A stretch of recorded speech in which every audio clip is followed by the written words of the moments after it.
iyi mining ni nshya, iyi mining ni nshya bayita Opal Chain.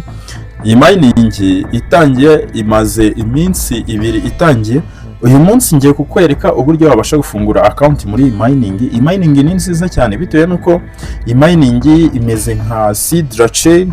Abantu mwamayininze Sidra murayizi uburyo ikora. Iyi mining nayo ijya kumera nkayo, urabona ko na interface yayo urabona ko ijya kumera nka Sidra. Mining ngiye kukwereka uburyo wabasha gufunguramo account akantu ku kandi, hanyuma indi video iri bukurikire iyi ngiyi ndaza kubereka uburyo wabasha gufunguramo KYC. Iyi mining ni nziza cyane bitewe nuko murazi ko iyo dutangiranye na mining biba byiza cyane, biradufasha, bituma hari coin nyinshi tubasha kugiramo. Gusa iyi mining nabonye ifite umwihariko uri hejuru cyane bitewe nuko iyi mining gutumira umuntu kwa kundi kuntu gutumira umuntu mu yandi ma mining ntabwo za bonus baguha ku muntu watumiye, ntabwo baziguha atari yakora KYC. Baguha bonus ariko wa muntu yarangije gukora KYC ye bayemeye. Ubu ngubu gukoramo KYC bayemera hagati y'amasaha 28 n'amasaha 5, ndakeka n'iminsi nyine gutyo. Ngiye kubereka uburyo twabasha gufunguramo account. Niba ari bwo bwa mbere ugiye gufunguramo account, reba link aho ngaho muri description cyangwa se urebe link aho ngaho muri comment, naho banayipininzemo, hanyuma ubashe kwiyandikisha muri mining, urebe ko nawe watangira gukorera izi coin, dore ko iyi mining ya Opal Chain izajya ku isoko cyangwa se tuzatangira kuzigurisha hagati mu mpera z'uyu mwaka na 2026. Urumva ko rero ni igihe gitoya cyane, nakugira inama kuyitangira hakiri kare. Okay, reka turebere hamwe uburyo wabasha gufunguramo account akantu ku kandi. Nta kindi urakora mbere yo kugira ngo dufunguremo account, ndakwibutsa gukanda like kuri iyi video, hanyuma niba ari bwo bwa mbere ugeze kuri uyu muyoboro wacu wa Darius Tech, ukandire na subscribe kugira ngo tujye tubasha kubana no mu zindi video zigiye zitandukanye.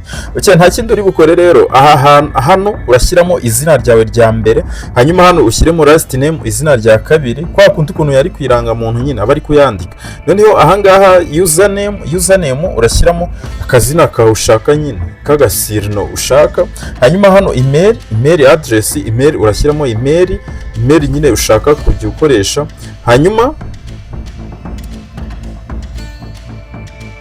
ahangaha kuri password urashyiramo password. Bibutse ko password ushyiramo password ikomeye cyane, ya password nyine ibirimo n'utumenyetso, wenda tuvuga urugero ugatangiza inyuguti nkuru hanyuma ugasoza n'umubare n'akamenyetso, cyangwa ukabishyiramo hagati, mbega nyine ugakora password ikomeye ku buryo nta muntu uzabasha kwinjira muri account.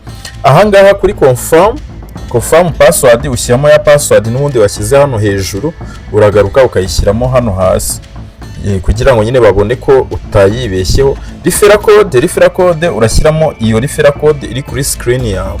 Iyo referral code iri kuri screen yawe niyo urashyiramo. Hano impamvu dukoresha referral code ni ukugira ngo baduhe bonus. Hano ukoresheje referral code baguha bonus ukigeramo, hanyuma no kumayininga bikajya bikorohera cyane. Nyine hari utundi tuntu nyine ugenda ubona dutandukanye n'umuntu utarakoresheje referral code, hanyuma ugahita uza ukemeza kano kantu kangaka, ukemeza I agree to the terms of you, nyine ukemera ko warangije gusoma amategeko n'amabwiriza agenga iyi mining. Iyo bisoje uhituza ugakanda hano register, uvuga ngo register, icyo gihe uba usoje gukora account. Reka noneho tuhite tubishyiramo twihuta. Okay, nta kindi uri bukore rero, numara kubyuzuza byose warangije kwemeza register, urahita uhinguka ahantu hameze gutya. Ahangaha uraza ushyiremo email, ya email ukoresheje uri gufunguramo account. Hano ushyiremo password umaze gukoresha, hanyuma uze nushaka urahita uza kano kantu ukemeze, ntibazajye bahora bagusaba nyine password. Ahangaha uze ukande login. Hano icyo gihe uraba winjiye muri account. Nyine hano twasoje gukora account, hano tugiye kwinjiramo saza. urabibona ahangaha twinjiye muri account. Ukikinjira muri account ni gutya urasanga bimeze, urahita ubisanga bimeze gutya nyine. Urabona account ni gutya imeze. Noneho urabona, reba hano, reba ahangaha hano urabona ko bitewe nuko twinjiriye kuri referral code yanjye, urabona bahise bampa coin imwe nyine, bahise bampa coin imwe ya Opal Chain imwe, urabona bahise bayimpa. Hanyuma iyo tugezemo hano muri account gutangira gukora kumayininga turaza tugakanda hano handitse claim, hano handitse claim token, hano niho dukanda gutya. Iyo tuhakanze muze mu birebe, urabona hano dutangiye kumayininga na amasaha 12, urabona duhise tugira token ebyiri, duhise tugira opal ebyiri, urabona kumayininga na amasaha 11, ubwo amasaha 11 ubwo icyo gihe nyine tuba turi kumayininga. Noneho reka nze nkwereke uburyo ubasha gufata application, ikambereka uburyo ubasha gufata application bitewe nuko iyi mining ntabwo yari yageza application kuri Play Store, nibwiri gutangira. Iyi mining ni y'abanyekatari nyine, ko muzi Sidra chain nayo murasko ari y'abanyekatari. Ndaje hari n'utundi tuntu ngiye kuberekamo muri iyi mining twiza cyane. Iyi mining ishobora kuzaba nziza cyane, iyi chain nyine ya Opal Chain ishobora kuzaba nziza cyane kurusha uko tubitekereza. Noneho kugira ngo ufate application y'iyi mining uraza hano kuri utu turongo dutatu, utu tudomo dutatu turi mu nguni ahangaha, hano uraza hano uhakande. Numara kuhakanda urahita uramanuka hasi uze nanone urebe hano handitse add to home screen, ahangaha kano uraza kuri akangaka kano add to home screen, ako ngako ugakandeho. Numara kugakandaho hano barahita bakubwira, hano baraguha utu tuntu tungahe tubiri, barahita bakubwira ngo create shortcut cyangwa se this app, nyine urahita uza install app, aka kambere urahita uza kuri aka kambere kano, kanze nkabereke neza mutaza kukibeshya. Urahita uza kuri aka kambere, hanyuma downloading application aba ariyo Western. Urabona ko ngiye bari kumbwira ko application iri muri telefone, nako bari kumbwira ko Western. Uraza uhita uyihakanda uyesta. Numara kuyestara urahita uyibona nyine muri nuze za application yawe, urayibona dore ngiye, unako ndayifite hano.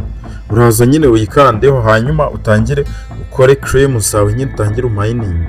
Hanyuma mukanya ngiye kubakorera na video mbereke uburyo twabasha gukora KYC. Noneho reka nze mbereke, hari akandi kantu nshaka kubereka hano. Iyi application nzagenda nyigarukaho inshuro nyinshi cyane, bitewe nuko harimo ibintu byinshi byiza. Urabona kugira ngo kugira ngo ibintu byinshi bikorwe nuko uba warasoje KYC. Reka nze noneho nkwereke kano kantu. Nituza hano kuri Explorer, ahangaha kuri Explorer tukahakanda, turahita duhinguka kuri dashboard imeze gutya. Iyi dashboard nitugaruka ahangaha kuri user dashboard, hano kano kantu ngiye kukwereka ugomba kugakora bitewe nuko naje gusanga ari ingenzi cyane. Hano uraza ukande hano kuri send verification code, ahangaha mbere yo gukora ibindi byose nyine uraza ukande hano send verification code, hanyuma barahita bakohereza aka message muri email yawe. Nibamara kukohereza ku message urahita uza ugashyiremo hano, uraza ugapestingemo hano agakode baraguha, nyuma nurangiza ukande verify. Ndakeka kano kantu kumvikanye neza cyane.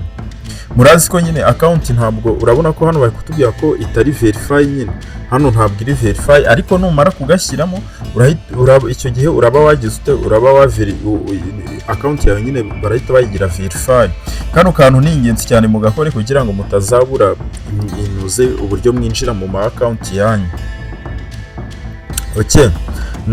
Noneho hari nuze, noneho hari akandi kanzense kwanza kuri nuze kuri X, kanjye kuri X kuri Twitter, hanyuma mbereke akantu cy'ingenzi cyane. Iyi mining ni nziza mu itangire, murazi ko ntabwo nyambaha ibintu nyine ntabanje gukorera ubushakashatsi, banza gukora ubushakashatsi ubundi nkabona nkabaha ibintu.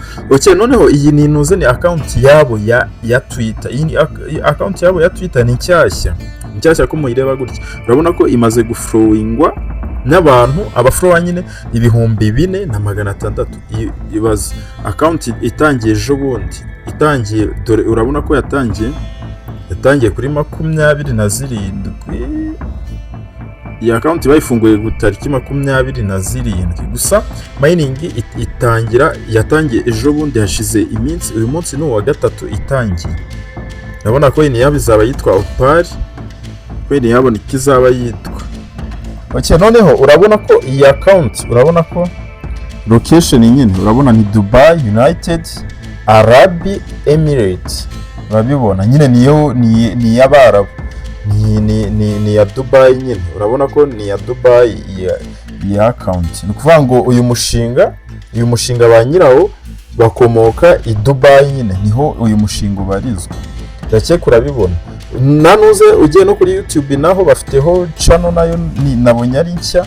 Gusa uyu mushinga ni mwiza cyane. Noneho ndaje mu kanya bereke uburyo tubasha guhita dukora KYC kugira ngo bayitwemerere mu bambere, batwemerere KYC mu bambere, tutazagira utazasanga nyine turi kujurira KYC. Murazi ko KYC hariho igihe kigera noneho ugasanga KYC barazifunze, kugira ubone KYC ugasanga bisabye agatuza, ugasanga bisabye imbaraga. Urabona hano wallet address dore ngiye, ushobora kuza nyine dore wallet yawe ni iyi, urayibona dore ngiye wallet, ushobora kuza ukayikopiya dore ngiye hano, ushobora kuza ukayikopiya, send ushobora kuza ukohereza. Gusa urabona ko ntabwo wakoherereza coin utari wagira utari wapasinga KYC. Ubwo nyine urumva ibintu byose kugira ngo hano bikorwe nuko uba warapasinze KYC.